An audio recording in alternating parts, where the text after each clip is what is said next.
সবার প্রতি আন্তরিক প্রীতি ভালোবাসা এবং শুভেচ্ছা জানাচ্ছি। আশা করি তোমরা সবাই ভালো আছো। পঞ্চম শ্রেণীর ছাত্রছাত্রীরা, তোমরা গত পাঠটা অত দেখো নাই, তার আগের পাঠটা অনেক বেশি দেখছো। হয়তো তোমরা ভাবছো যে একই নিয়মের অঙ্ক, তাই হয়তো বুঝতে পারো না, কিন্তু একই নিয়মের অঙ্ক বেশ কিছু করতে হয়, তা না হলে তো কিন্তু ট্যালেন্ট হওয়া যায় না। একটা অঙ্কে দক্ষ হইতে হইলে একই নিয়মের বেশ কিছু করতে হয়, তাহলে তুমি দক্ষ হবা। কারণ আমরা যে সমাধান অঙ্কগুলো করাইছি এই নিয়মে ভবিষ্যৎ জীবনে, আমি আবারও বলি, 6-7-এ গেলে তোমাদের সমাধান নিয়মের অনেক অঙ্ক আছে। তখন তোমরা ওই যে অনেক অঙ্ক বোঝা যায় না, কিন্তু অনেক অঙ্ক এইভাবে করে মনে করি সংখ্যাটি এক্স বা সংখ্যাটি ক। তাই যে তোমরা যদি কেউ না দেখে থাকো তাহলে গত পাঠ্য দেখে নিবা, গতকালের পাঠ্য তোমরা সবাই দেখে নিবা। আর তোমাদের আর আর যারা অভিভাবক যদি কেউ দেখেন বা ছাত্রছাত্রীরা যারাই দেখেন, নতুন কেউ যদি সংযুক্ত হয়ে থাকেন, আমার চ্যানেলটা যদি কোনো দৃষ্টিগোচর হয়ে থাকে দেখেন, তাহলে দয়া করে আমার চ্যানেলটা একটু সাবস্ক্রাইব করবেন, আমার একটু অনুরোধ। ঠিক আছে, আমরা আজকের সরাসরি পাঠে চলে যাব। এখন আমরা আগের পাঠ শেষ করে ফেলছি, এখন আমাদের লসাগু এবং গসাগু, অর্থাৎ মানে এখানে গুণনীয়ক এবং গুণিতক যাকে বলা হয় সে অঙ্ক আমরা করাচ্ছি। একটা নতুন নিয়মে চলে যাচ্ছি, যেগুলো কিন্তু তোমাদের বোঝার ব্যাপার আছে একটুখানি। তোমরা আমরা সরাসরি বোর্ডে চলে যাই। এখন বোর্ডে গেলে আমরা বুঝতে পারবো অঙ্কটি। গুণনীয়ক 30 পাতায় আমরা দেখা যাইতেছে। গুণনীয়ক লেখো। একটু দেখি আমরা এখানে কি আছে, দেখো। গুণনীয়কগুলো লেখো। হ্যাঁ, গুণনীয়কগুলি কিভাবে করে, গুণনীয়কগুলো একটা বলতে বলছি। এখন গুণনীয়কের পুরো একটা নাম আছে। হ্যাঁ, গসাগু। আমরা একটু গুণনীয়কটা কি আমরা একটুখানি, এখন আমাদের 7, 15, 18, 24 যেটাই হোক, সে কতগুলি গুণনীয়ক বলতে বলছে।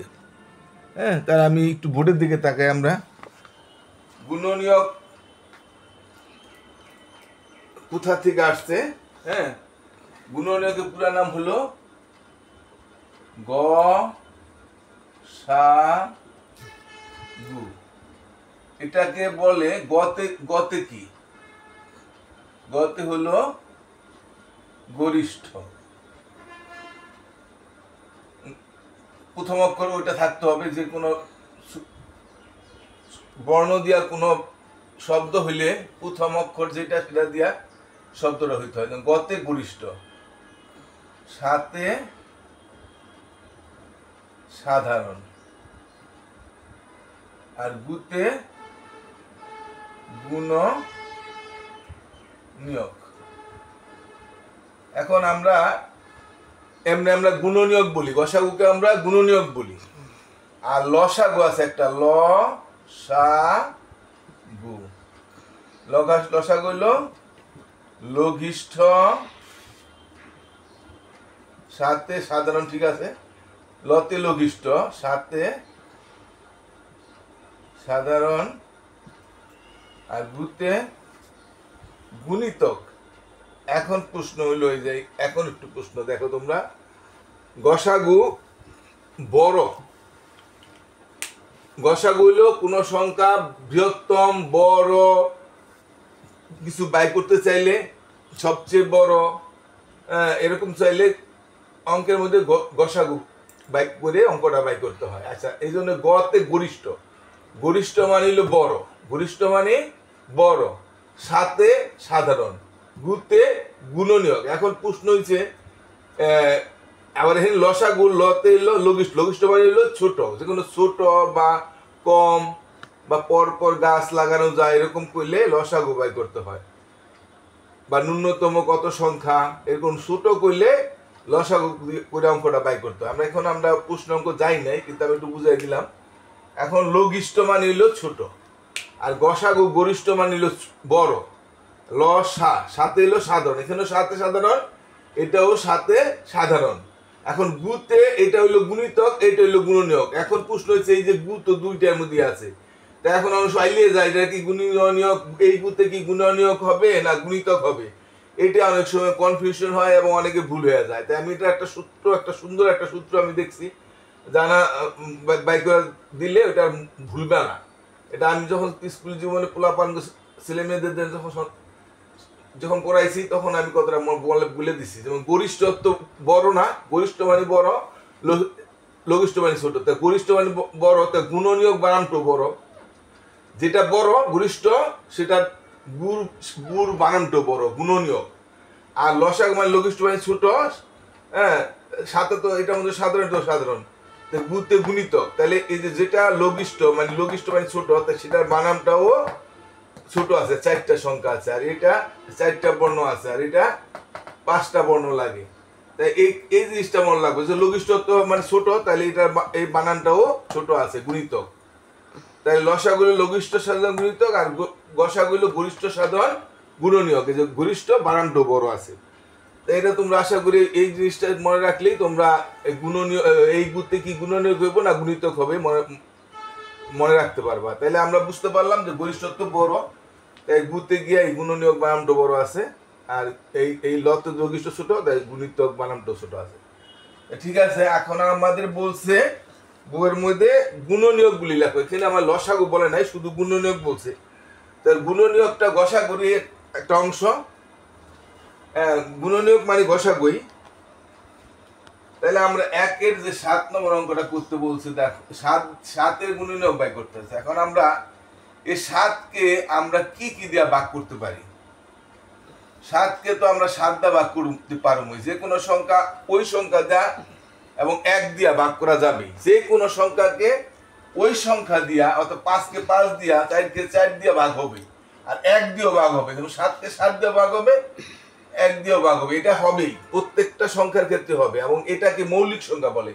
আর যে এই অন্য কোনো সংখ্যা দ্বারা ভাগ বনে না, শুধু ওই সংখ্যা এবং 1 দিয়ে শুধু ভাগ বনবো, সেটাকে কিন্তু মৌলিক সংখ্যা বলে। এটা মৌলিক সংখ্যা, কারণ অন্য কোনো সংখ্যা দেখো, হ্যাঁ সরি, এটা 1 দেওয়া দেবো, তাইলে এখন আমার 7 হয়। তাইলে অন্য কোনো সংখ্যা দ্বারা কিন্তু এটা ভাগ বনবে না। তাইলে এটা 7-এর, তাহলে 7-এর গুণনীয়ক কি? সুতরাং 7-এর গুণনীয়ক 1 আর 7। অন্য কোনো সংখ্যা এটা ভাগ বনে না। তাহলে আমরা পরের অঙ্কটা দেখি। 2 নম্বরটা হচ্ছে 15। এখন এই 15কে কয়টা ভাগ? 1 দা তো বনবেই, তাই না? 1 দা তো বনবেই, বা 15 দা তো বনবেই। ওইটা আমি আগে 7 দিছিলাম, দেখ সমস্যা নাই। 1 দা তো বনবি, আর 15কে তো 15 দা বনবই। তাই এখন আমরা 15 আগে 15 দা দিব না, কারণ আমি 1 দা দেখবো, তারপর 2 দা ভাগ বনে কিনা। যেহেতু বেজোড় সংখ্যা, 15 হইলো বেজোড় সংখ্যা, তাহলে বেজোড় সংখ্যা কখনো 2 দা ভাগ বনে না। জোড় সংখ্যা 2 দা বনবি, যে কোনো জোড় সংখ্যা 2 দা ভাগ বনবে। জোর হইলে কোনো সময় 8 দা বনতে পারে, 4 দা বনতে পারে, কিন্তু 8 আর 4 দা যদি বিভাজ্য নাও হয়, 2 দা বিভাজ্য হবেই। এখন 1 দা হয়েছে, 2 দা তো এটা বিভাজ্য হবে না, কারণ যেহেতু বিজোড় সংখ্যা। তাই 2 না হলে 3 দা দেখি আমরা হয় কিনা। হ্যাঁ, 3 দা দিলে 3 5 15, তাইলে আমার এটা 3 দা বনতেছে। তা এখন আমি আবার এটা আমি পরে আবার বুঝাইতেছি 3 দা এবং 5 দা কিভাবে বিভাজ্য হয়, সেটা আমি একটু বলতেছি। আমি আগে এটা করে নিই। এটা যেহেতু বেজোড় সংখ্যা, তাহলে 4 দাও বনবে না। বেজোড় সংখ্যা কখনো জোড় সংখ্যা দা ভাগ বনে না। তো 15 4 দা বনে না, 5 দা বনে কিনা? হ্যাঁ, 5 দা বনে। 3 5 15। হ্যাঁ, তা 15 কি আর কোন সংখ্যা দা বনে না? 6 দা বনে না, 7 দা বনে না, 8 দা বনে না, 9 দা বনে না, 10 11 12 আর কোন সংখ্যা বনে না। 15 দা বনবে, 15 দা তো বনবি, কারণ ওই সংখ্যা, যে কোনো সংখ্যা 1 এবং ওই সংখ্যা দিয়ে ভাগ বনবে। যেমন 15 1 দা বনবো, 15 দা বনবো। 7-এর ক্ষেত্রে যেমন 7 দা বনবো, 1 দা বনবো, এই 2টা তো বনবেই। তাহলে এখন আমরা এটা 15-এর গুণনীয়ক গুলি কি পাইলাম? সুতরাং 15-এর গুণনীয়ক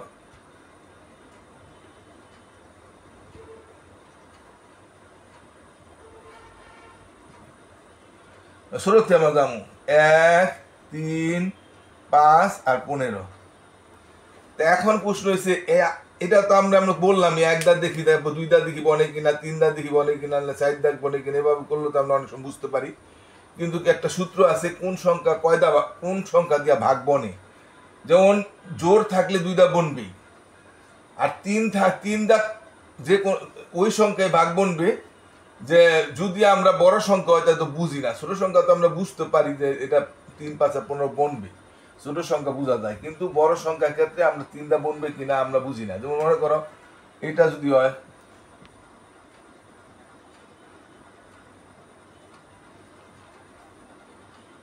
6 আর 3 6 7 8 9 9 আর এই সংখ্যাটা 3 দা ভাগ বনবে কিনা আমরা বুঝতে পারবো না। কিন্তু যদি আমরা কোনো সংখ্যা যোগ করলে যদি সেই সংখ্যাটা যদি 3 দা ভাগ বিভাজ্য হয়, হ্যাঁ, তাহলে মানে নিঃশেষী বিভাজ্য হয়, তাহলে এই পুরা সংখ্যাটাই নিঃশেষী বিভাজ্য হবে। যেমন 4 2 6 6 3 9 9 5 14 14 আর 1 15, এই কটা সংখ্যা যোগ করলে 15 হয়। তো 15 3 5 15 বোঝা যায় না, অতএব এই সংখ্যাটাকে যদি আমরা ভাগ দিই তাহলে আমরা নিঃশেষী বিভাজ্য হয়ে যাবে, এটাও কোনো অবশিষ্ট থাকবে না। তাহলে কোনো সংখ্যা যোগ করলে যদি 3 দা যায় সেই সংখ্যাটা নিঃশেষী বিভাজ্য হয়। তো এখানে 5 আর 1 6 না, 6 এর 3 দা ভাগলে 3 2 6 না, বোঝা যায়। তো এইটাও 3 দা বিভাজ্য হবে। আর এটা তো এমনি ছোট সংখ্যা, তো আমরা এমনি বুঝতে পারি যে 3 দা বিভাজ্য হবে কিনা। তাছাড়া 3 এর নামটা বললো আমরা, যদি আমরা সাধারণভাবে এটা না জানি তাহলে 3 যাবো, 3 2 6 যাবো, 3 3 9, 3 4 12 যাবো, 3 দা 3 5 15 3 দা বিভাজ্য যাবো, 3 6 18 3 দা যাবো, 3 7 21 3 দা, 3 8 24 3 দা যাবো, 3 9 27 3 দা যাবো। সাধারণত আমরা এইভাবে বুঝি। আর আমরা যখন বড় সংখ্যা হবে তখন কোনো সংখ্যা যোগ করলে যদি ওই সংখ্যাটা 3 দ্বারা নিঃশেষী বিভাজ্য হয়ে যায়, তাহলে যত বড় সংখ্যা হোক ওই সংখ্যাটা 3 দ্বারা বিভাজ্য হবে।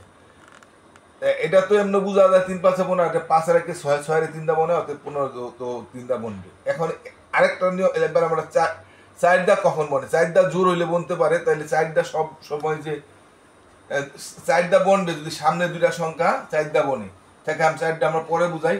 5 এর আমরা দেখি, 5 এর কোনো সংখ্যার ডাইন ধারে যদি 5 থাকে এবং 0 থাকে, যে যত বড় সংখ্যা হোক, ছোট হোক বা বড় হোক, যে কোনো সংখ্যার ডাইন ধারে যদি 0 থাকে এবং 5 থাকে, তবে সেই সংখ্যাটা 5 দ্বারা বিভাজ্য হবে।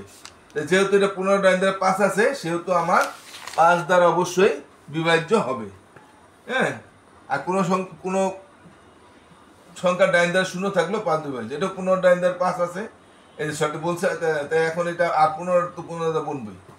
তাইলে আমরা বুঝতে পারলাম যে জোর হইলে 2 দা বনবেই, আর 3 এর কোনো সংখ্যা যোগ করলে 3 দা গেলে 3 দা বিভাজ্য হবে। আর 5 যে কোনো সংখ্যার ডাইন ধারে 5 থাকলে এবং 0 থাকলে সেটা 5 দ্বারা বিভাজ্য হবে। তা এখন আমরা এটা বুঝতে পারলাম, এই দুইটা অঙ্ক আমাদের হয়ে গেছে। আমরা আরেকটা অঙ্ক করি।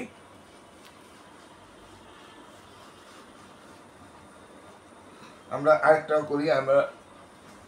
1 2 করছি, এবার 3 একটা দেখি। এখন 18 তো 1 দা তো বনবি, হ্যাঁ, 1 দা তো না, সরি, হ্যাঁ 1 দা তো বনবি।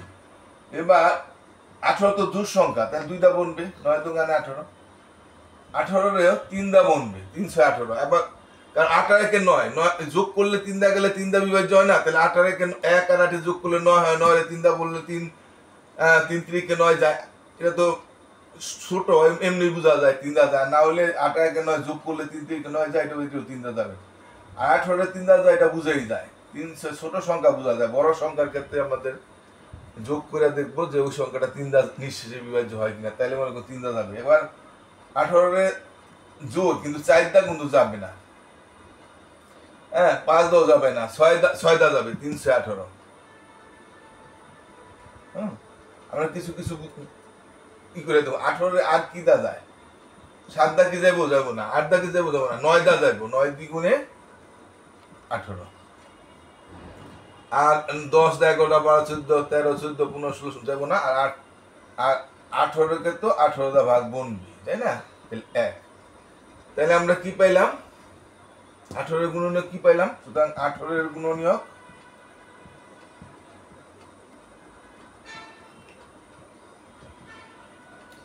1 2 3 6 9 18। তাহলে আমরা এইটা সাধারণভাবে আমরা গুণনীয়কটা ভাবে বুঝতে পারি, হ্যাঁ। কিন্তু আমরা যখন আমরা দুইটা সংখ্যার গুণনীয়ক বাই করব, তখন যে আমাদের দুইটা সংখ্যা গুণনীয়ক করে যে আমাদের গসাগু করতে হবে, সেটা আবার দুইটা সিস্টেম আছে। এটা উৎপাদকের সাহায্যে, আর একটা হলো ইউক্লিডীয় প্রক্রিয়ায় গসাগু আছে। উৎপাদকের সাহায্যে গসাগু আছে, এটা কিন্তু গসাগু। গুণনীয়ক মানে গসাগু, যা আমি বলছি গসাগু মানে গরিষ্ঠ সাধারণ গুণনীয়ক। তা গুণনীয়ক মানে গসাগু, আর লঘিষ্ঠ সাধারণ গুণিতক মানে লসাগু হইল গুণিতক হইল লসাগু। এখন আমরা মোটামুটি বুঝতে পারছি তো, আশা করি, তাই না? আরেকটা করি, তারপর আজকের মতো শেষ করে দিন, আমাদের সময় চলে দেবো। 23কে যদি আমরা করি, দেখো 23 তো এক দাঁত তো যাইবই। 23কে দেখো, 23 তো জোড় সংখ্যা।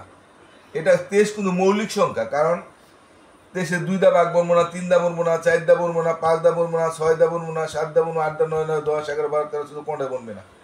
শুধু 23 এক দা বনবে আর 23 দা বনবে। তাহলে এটা সুতরাং 23-এর গুণনীয়ক হইল, সুতরাং 23-এর গুণনীয়ক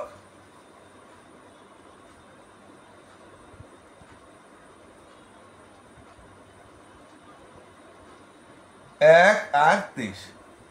এইটা মৌলিক সংখ্যা, আর আমরা প্রথমে একটা 7 করছিলাম, 7-এর দো মৌলিক সংখ্যা। তাহলে ওই মৌলিক সংখ্যা তো, মৌলিক সংখ্যা এখানে বোঝানোর কথা না, তাও বলে দিই যে সংখ্যা ওই সংখ্যা এবং এক দ্বারা ছাড়া অন্য কোনো সংখ্যা দ্বারা নিঃশেষে বিভাজ্য হয় না, সেটাকে মৌলিক সংখ্যা বলে। আচ্ছা, ঠিক আছে, আমরা আজকের মতো এখানে শেষ করে দিই, কারণ আমরা আবার প্রতিদিনই পাঠ দিব। আজকে আমরা মোটামুটি লসাগু এবং গসাগু আমরা সম্বন্ধে একটা ধারণা পাইলাম। তবে আমরা গুণনীয়ক করাইছি, গুণিতক করাইনি। গুণিতকটা আমরা আগামীকাল বুঝাই দেব, এবং সেই সাথে লসাগু গসাগু এসে যাবো। ঠিক আছে, তোমরা নিয়মিত পাঠ দেখো, নিয়মিত পাঠ দেখলে তোমরা সব পাঠই পেয়ে যাবে। আমি আশা করি লসাগু গসাগু এগুলি তো ট্যালেন্ট কোনো ব্যাপারই না, একদম যারা ভাগ অঙ্ক পারে এগুলি করাটা কোনো সমস্যাই না, সুন্দরভাবে তোমরা ট্যালেন্ট পেয়ে যাবা। তো ঠিক আছে, সবাই ভালো থাকো, নিয়মিত পাঠ দেখো, টাটা।